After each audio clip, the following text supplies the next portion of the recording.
NBA Nightcap, presented by Patron, with Dirk Nowitzki, Blake Griffin, Steve Nash, and Udonis Haslem. Here's your host, Taylor Rooks. Donovan Mitchell has led his team to the conference finals for the first time. The Cavs are in the Eastern Conference Finals for the first time since 2018, and Donovan Mitchell will join us shortly. Welcome on into the lounge at Stage 11. I'm Taylor Rooks with BG, Dirk, Steve, and UD. Cleveland has done it. Did we think we'd be sitting here right now after a complete domination by the Cavaliers? Is this what we saw, UD?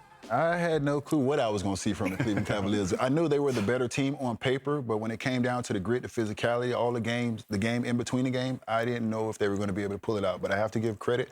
To them. I have to give credit to the coaching staff. They were intent. When I talked about intent, they were very intentional, getting in the paint.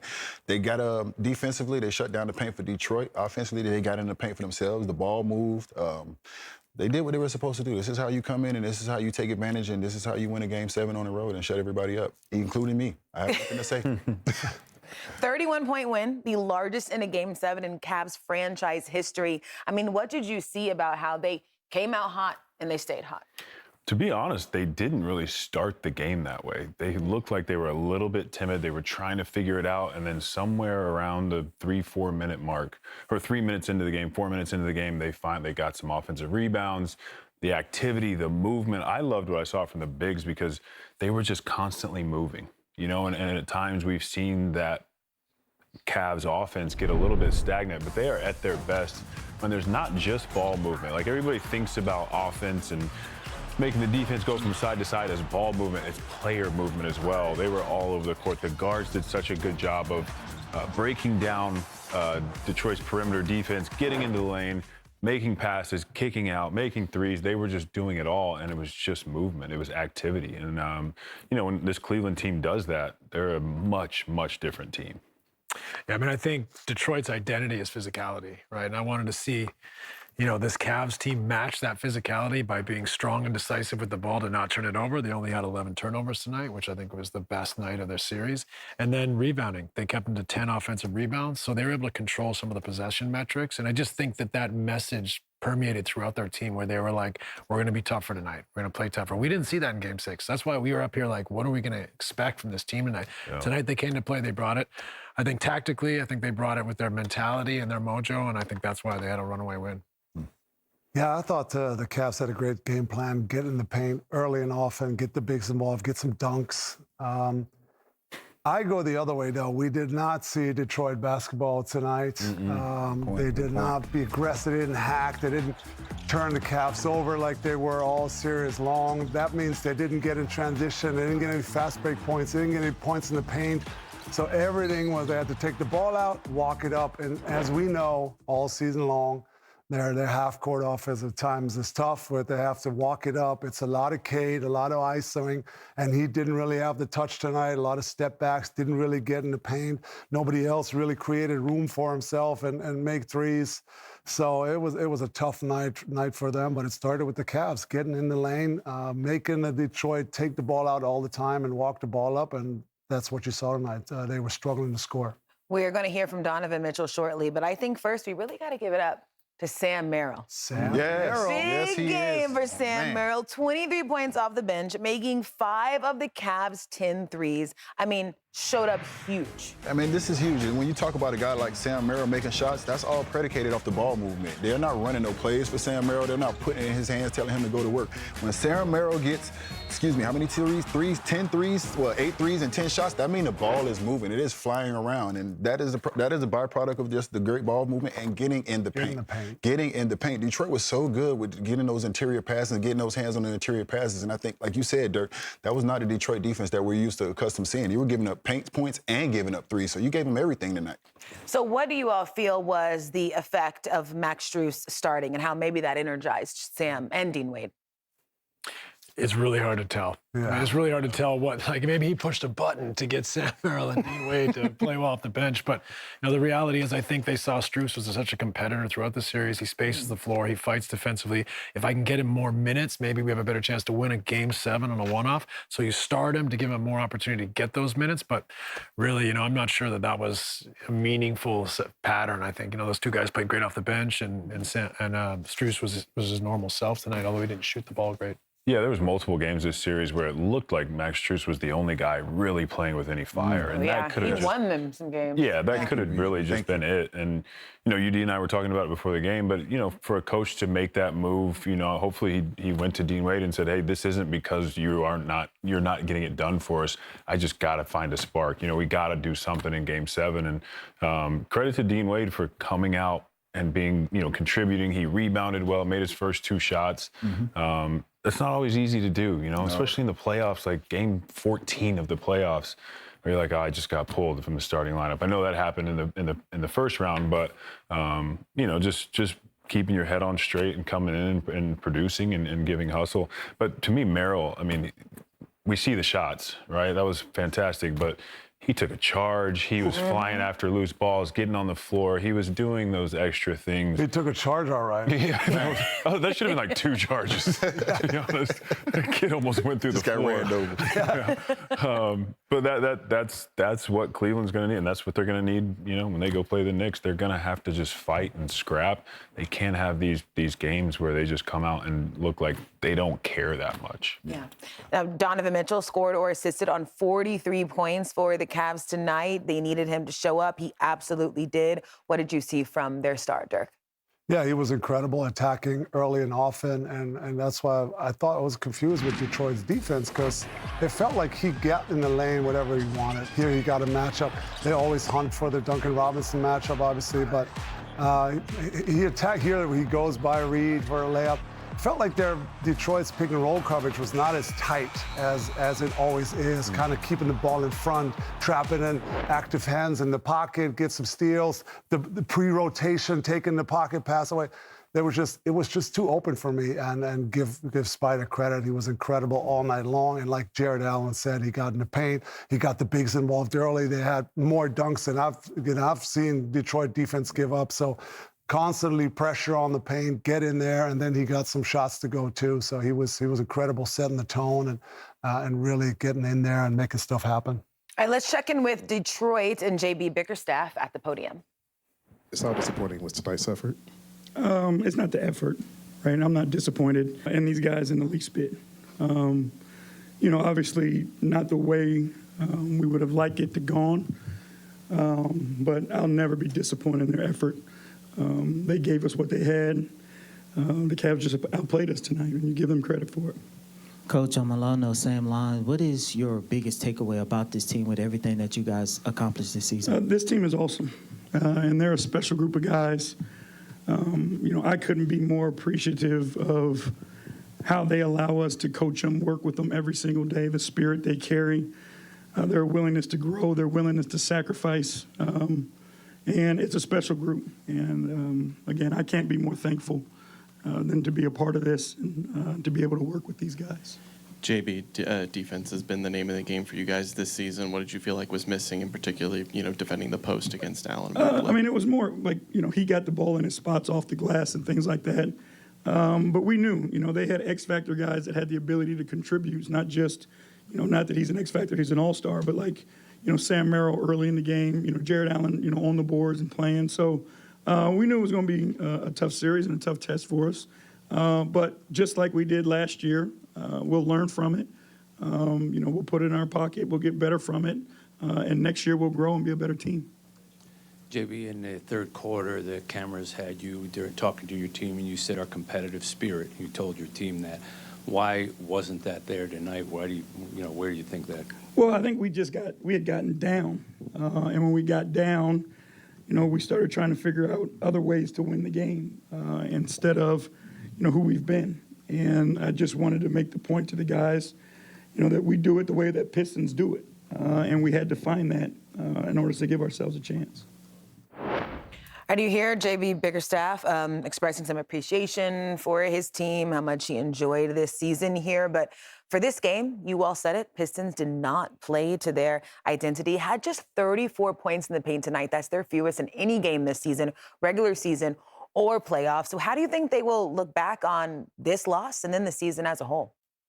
I think they all need to get better. I think, obviously, when you look at the game tonight, I think it was a byproduct of just Cade being fatigued. I think they did a great job of wearing on Cade over these 7 games. I think down the stretch, or in this game particularly, I don't think he was able to get to his spots as easy he was able to get to him.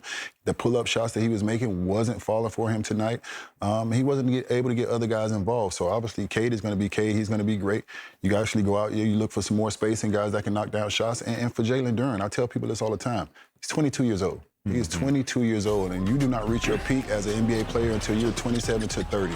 And I go back to when we lost to Dirk and those guys in 2011 when Braun was 26. Immediately, for our spacing and for what we needed to be the best version of ourselves, he had to go in the block because Chris Bosh was a three-point shooter. He went straight to the lab and got in to work with a king. So it's no, for Jalen Duren, there's no point to be ashamed. There's nothing to be ashamed about. Like, yes, this was a tough series. This was a tough playoff run for you. Now you understand what you need to work on. Mm-hmm. So if you don't work on those things and you have the same kind of output next year, then we can get on you. But right now you're still 22 years old and you have the unlimited amount of talent. So go to work, man. And front office, go to work. I'm sure they're going to go to work and address some of the needs. Yeah, and Jalen Duren also had an incredible regular season, and sometimes people do forget about that when it comes to the postseason, BG. Yeah, I think, UD's right. I think just in general, the Pistons looked like they had ran out of gas, and I know both teams had gone to multiple Game 7s, so that's not really an excuse, but Tobias looked like he didn't have the same legs, the same pop, the same lift, and he was brilliant earlier in the playoffs. But, it's a young Detroit team. They made the playoffs last year, 2 years removed, I think, from 28 straight losses. Like they are in the right position. They just have to keep going. So I think their roster needs a little bit of retooling. You were relying a lot on Danish Jenkins, who had a great year and is an unbelievable player. Marcus Sasser, Paul Reed. I mean, those are guys that weren't necessarily a huge part of their minutes. So nothing to hang your head about, but it's you know what you have to do. You know what you got to work on this summer. You can make some moves and come back. And now the goal is conference finals. They did first round last year, second round this year. And I know that's not what you want to hear, but they are in a great spot. And something that we were speaking about all season was just when you look at Detroit, where are you getting your scoring and that offense and that playmaking outside of Cade? And that was one of the things that was their Achilles heel in the playoffs. Absolutely, and Dirk touched on it. When you're getting scored on every time and you have to come up and manufacture in the half court. I thought Cleveland was great defensively, but really where they were great is they just took away all those turnover baskets or opportunities to get in the paint, fast break points, and I think it just made it really hard. And then to UD's point, Cleveland wore Cade down. This was designed from the start of the series. They switched as long as they possibly could to make him manufacture, not doubling him till late in the games. I think at the end of the series, he was tired. Tobias was tired. They're relying on guys who haven't even played in the series to give him a lift. And so, great year for Detroit, but they're just not quite built for this yet. And I think it showed going to 7 games twice and the fatigue and the toll it took. They need a little more help, and then they also got to improve from within. Now, remember, Cade also comes off a collapsed lung a few weeks ago, and the stuff that he has to do for them every night. He creates, pick and roll, switch, create for himself, create for others. It's a lot. Yeah. It's a lot on him, and unfortunately, he didn't have his great stuff tonight. But overall, I think Detroit's going to look at this season as success. They're the #1 seed in the East with the young team. They've grown from year to year, as BG and all you guys said. So overall, I thought they can look back here and say this was a great season for us, and we just need to take a next step now. We sniffed a little bit deeper. Now we got to address some of the stuff that we need to address and maybe get some more playmaking, get some more shooting, and then they're right there with everybody in the East. Absolutely. Well, it's time now for Premium Player, presented by Patron. We welcome in. What have you been doing? You stretch? Shower? What's going on? I was hugging the fiance. Okay. Great Make us feel bad.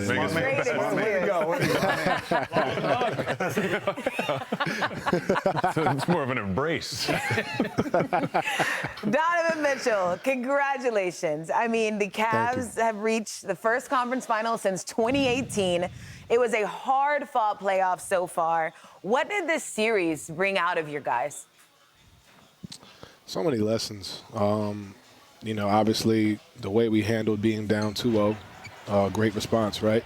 And then, you know, we win 3 in a row. And then I don't want to say we got lackadaisical, but I think we kind of let our foot off the gas in Game 6. We kind of expected the game to be handed to us, and that's a learning lesson, right? And for a team that's been together for 2.5, 3 months, we're going to go through those ups and downs. And the biggest thing is we didn't let it mess with us mentally. We knew what it was, and we got to be better in that regard, and we responded tonight. But I told the guys, this is fantastic. I'm excited, believe me, but, you know, got to be even more disciplined coming up on I don't know what day it is, so in 2 days.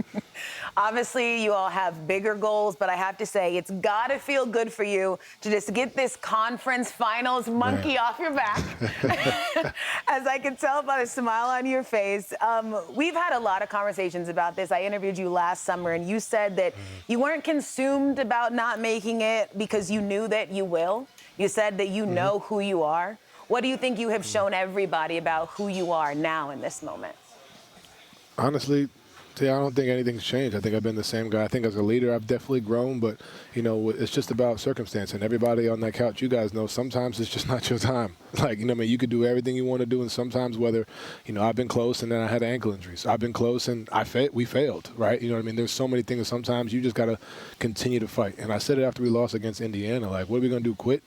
Like, no, even if we had lost tonight, we're going to come back again next year. Like, you know what I mean? So the biggest thing was just continue to understand to keep trusting the process and trust the work, right? And I work hard. We work hard as a group. And understand at some point you're going to push through. But definitely a mental test. 2 Game 7s back-to-back definitely is a mental test. But, you know, that's why you put the work in. Understand that, you know, we got here, but we didn't just get here to be here. We're not going to be in New York just happy, you know what I mean, that we got here. At the end of the day, they've been out for like 3 weeks, it feels like. So for us, we got to understand they're going to be rested. We got to come in and continue the momentum, go from there. Don, congrats on an exceptional Game 7. It felt like you guys got in the paint all night long. Was there something you guys spoke about? Did you prioritize getting in the paint? Was it something tactical that you tried to play earlier in the clock? What was it that got you guys inside so much tonight? I think the thing we saw was the bigs were so lifted, right? Like every time I got to my floater, pretty much games 2 and 3 or 3 and 4, excuse me. And then now they're just stepping up, you know. Now the drop-offs are there. Now you're getting into the paint, trying to find ways to create, and now the play sometimes behind you, playing off 2 feet, you know, passing back and then executing swings. Like those were the things, but. You know, unfortunately, it took 7 games for us to figure that out. But, you know, it's one of those things where we saw it, and it starts with me just being the aggressor, and not just scoring, right? Just kind of getting there and creating an advantage. And then also, honestly, defensively, our force, our energy, we limit them to 1 shot. Like, that was huge in Game 6. We gave them, I think to start the game, we gave them like 4 chances, you know what I mean? And that kind of sets the tone, right? So Donovan Mitchell has led his team. Tough on defense, and then we can get out. Donovan, this was a narrative-changing performance, not just for yourself and for the team, but your bigs in particular stepped up, and not just this game, this series, this playoffs. They've been super, super impactful, playing physical, playing different ways. Talk about the impact that they've had on you guys as a team. I think the biggest thing, and I've said this all year, is just the mental, right? Like understanding that, you know, the narratives are a thing. Everybody's going to have something to say. Everybody's going to have something to say after this too, right? Like understand that that's going to be a thing, but, you know, what are you going to do mentally to push through? You know, whether you're tired, whether guys are, you know, beating you up, like doing whatever, right? How are you going to respond? And the biggest thing is Jared Allen and Evan Mobley have raised their ceiling to the highest degree all year.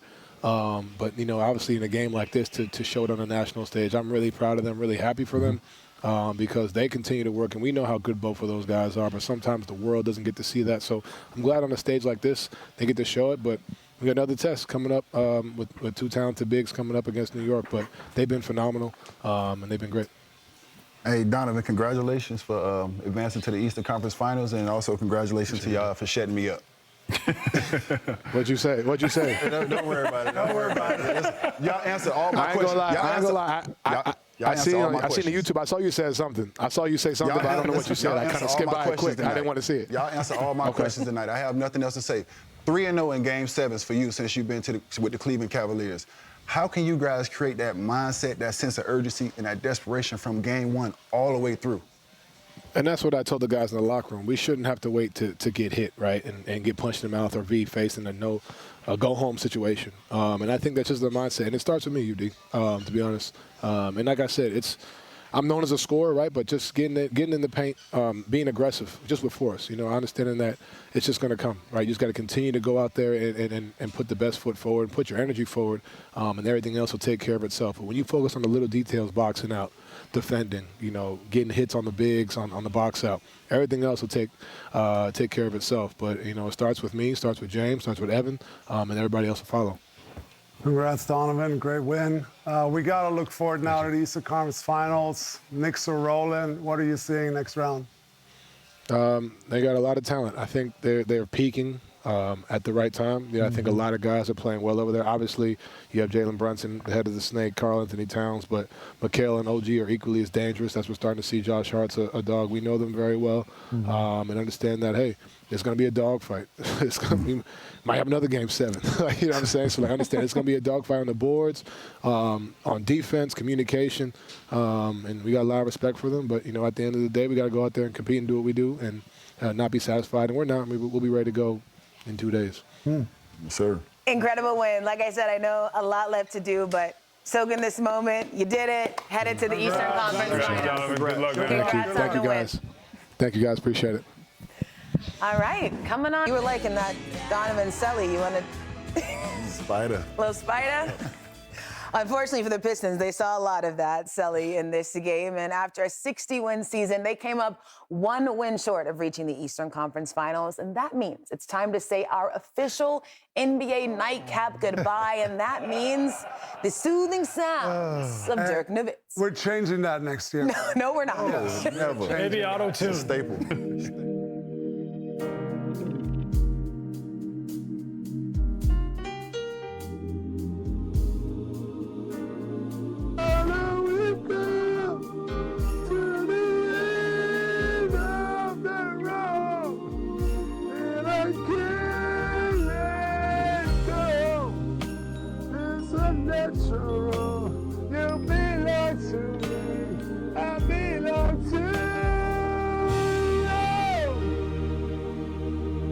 That's all I got for you. For unbelievable playoff action, get the NBA app and tap to watch playoff games live. Knicks fans already out. Our favorite Knicks fan, Okay, Ben. Ben Stiller, tapped in already saying Knicks in 5. But that's what you would expect from our favorite Knicks fan. Bacher in 5. Some would say. Right? Yeah. That's a good pull. Very close. Yeah. Very close. Right on the line. I play on the edge. Just What are you all expecting from a Knicks-Cavs matchup? I'm just looking at matchups. With Karl Anthony Towns being a little bit more of a hub, being a little bit more involved in the offense, can Cleveland's guards switch and stay in front, not allow so many bad cuts?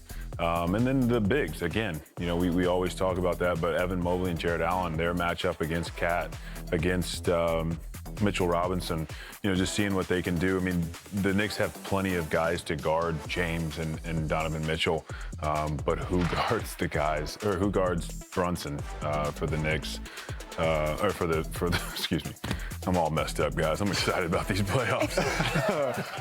I thought you were choked up because this is our last show. I was. I mean, hearing Dirk sing, it's high. I don't know. It's emotional. It's the last show. Just go next. Who else is talking? UD, what you looking at?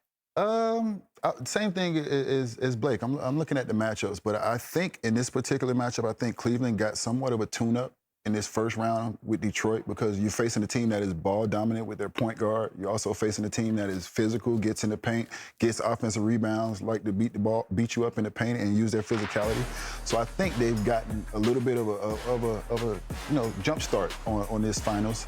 And on the other end, I think for New York, when you look at New York right now, I think they understand the assignment. I think the New York Knicks understand that it's finals or bust for them. I think they understand that their backs are against the wall, even though it's just a start right now. I think they understand the assignment. If they don't get to the finals, I think they understand that it's a failure in that locker room. That's how they feel about it. So I think it's going to be a good matchup from the jump. It's going to be physical. It's going to be great basketball. All right, the 3 and 4 seeds in the East meeting in the conference finals for the second consecutive season. And in the West, it's the reigning champs, the Thunder, against the Spurs. On Friday, Wemby joined us on NBA Nightcap, and earlier tonight, SGA joined us on our pregame show. And they both looked ahead to the huge showdown in the Western Conference Finals. And tomorrow or in a couple of days, we're going to start worrying about the Thunder. And we know it's going to be a whole different series and totally other challenges. This is a team that knows how to play basketball. They know their stuff, and we're gonna see. We're gonna rewatch all their games and do the scouting and try to execute over there on game 1. Obviously, a really good team. They've been right behind us, I feel like, all year. So we obviously don't take them in the slightest. They're a really good team. To make it this far, you have to be really good. And for us, it's about us just playing our brand of basketball, doing it at the highest level.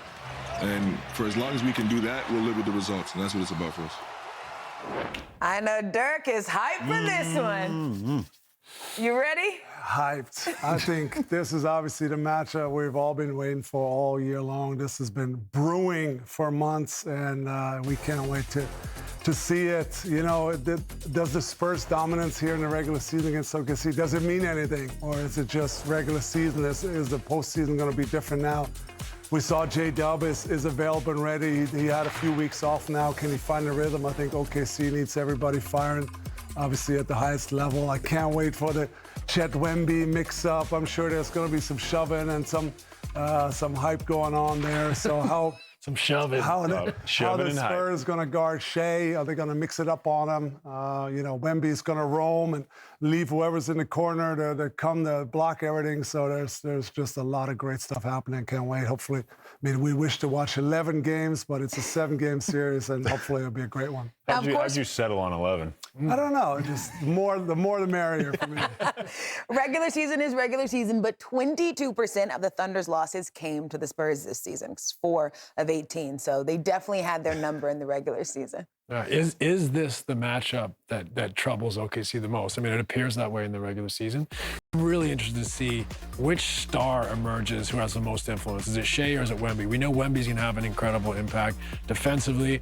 And then Shea, can he bail his team out in the half court? Can he make enough plays for his team to just play like an MVP and win this series? So obviously role players got to step up, and I'm really, really interested to see which star has the biggest influence on the series. This will be the youngest conference finals in NBA history, just based on weighted minutes played in that postseason. Both teams average a little over 25 years old. So this is going to be a fun one. All right, we're going to take a break. But first, UD, the Cavs weren't the only ones who took your advice today. Hot sauce. Yeah. Oh, man. See what they did, ran by 30. I'm going to miss you. We've all got Everybody got it. Yes, sir. Straight into a box out. Good stuff. Now you just need some collard greens. Oh, yeah, Eddie. Steady. Eddie. Why are we doing this to them? Listen. Oh, okay.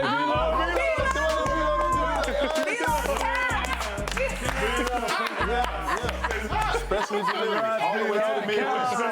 Milo on cloud 9. Congrats, Milo. Our resident Cavs fan. Never lost faith, did you, Milo? We'll be right back. Special delivery on his way to New York.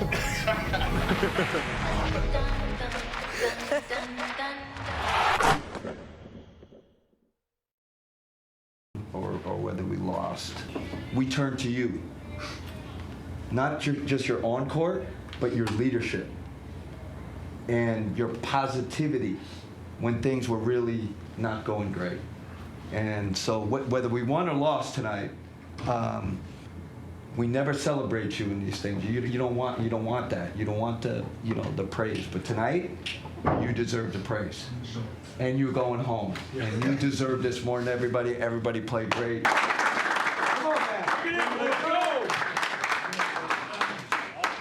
Hey, enjoy it. Yeah. But like, we didn't just come here just to do this. We play Tuesday. You know what I'm saying? So like, till tomorrow, till we land. Enjoy it, and then we go from there, right? What do you got, Don? Family on 3, 1, 2, 3. Family. Oh, that's got to be nice to hear if you're Donovan Mitchell, Steve. Well deserved. He has been a great leader for them, and for him to get to his first conference finals, he's had some incredible playoff performances. So it's kind of misleading sometimes when a guy hasn't got there. It's a team effort, but his leadership was great. He had a huge performance in Game 7. Set the tone tonight. Yeah, Incredible. I'm sure. Great stuff. Congrats to Donovan and the Cavs. Coming up next, you will. Now, as you may know, tonight is our last show of the season.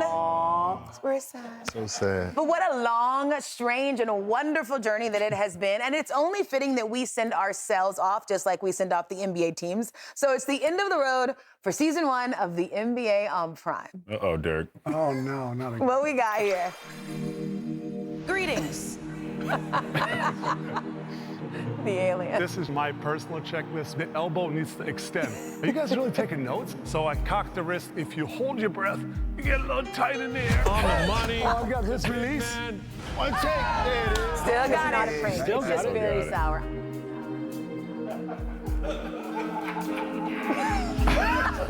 I'm not afraid. Grandma Larry Johnson. Zach Lowe! Forgot about ball. Ball GG. Everyone was good balls. Yours is cool, though, Taylor. Okay. Wayne Gretzky.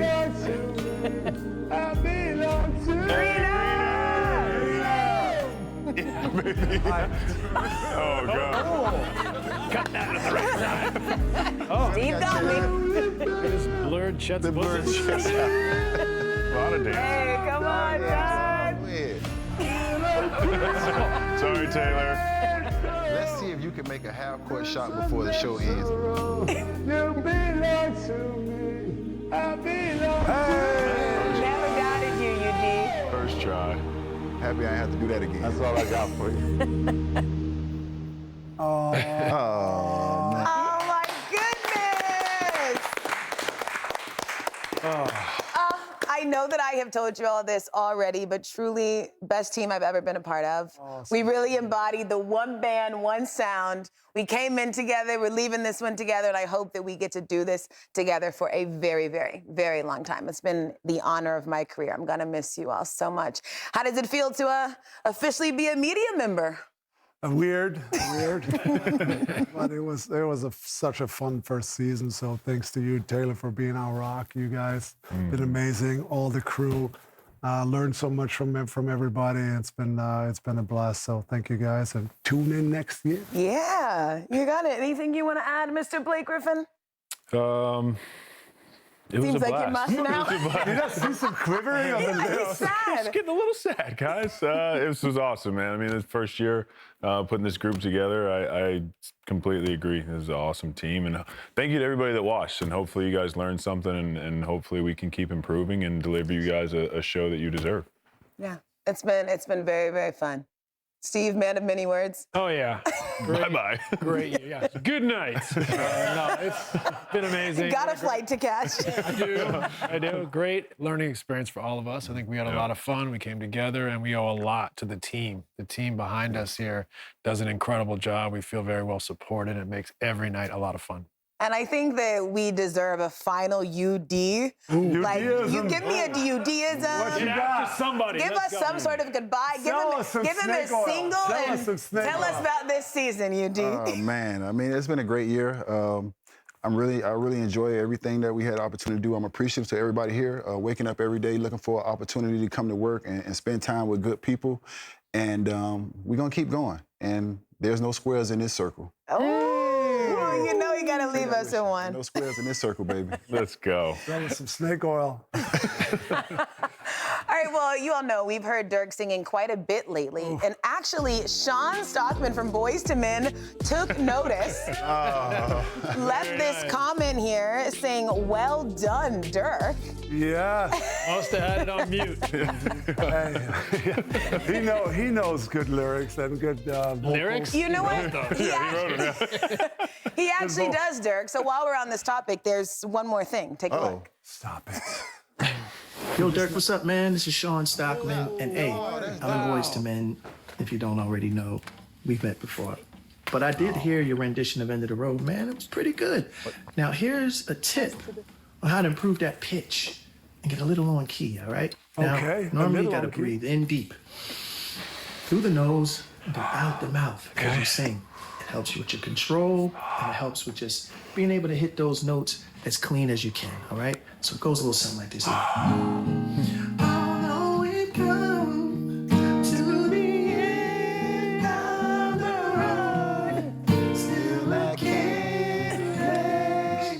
Come on. Better when he does it.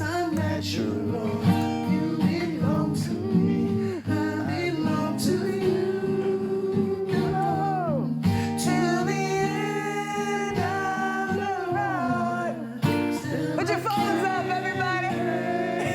They all left. Now your turn. Here we go. Oh, he's passing it to you, Dirk. Lip sync.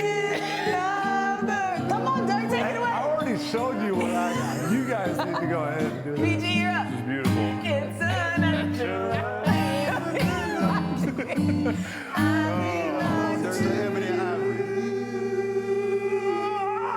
Back again. Great stuff. that's Thank you super so much to cool. Sean for sending that in, to Vic for getting that. We have had an incredible time bringing you our coverage of the NBA Prime this season, but we have to take a moment to acknowledge all of the talented, extremely hardworking people behind the scenes. Television is a team sport, so everybody come on out. Yes. Let's bring out the crew. Let's go. Yeah, crew.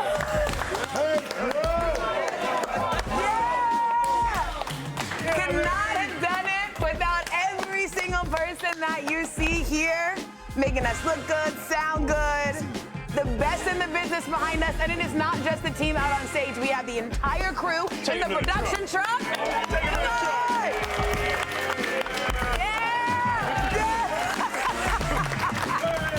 Let's go! Everybody at home! A huge thank you to all of you. Worked hard this season. Shout out to Keek. Shout out to everybody for the last time this season. That's it for us, you all. Do y'all want to take it away? Anyone want to do the sign off? Thank you so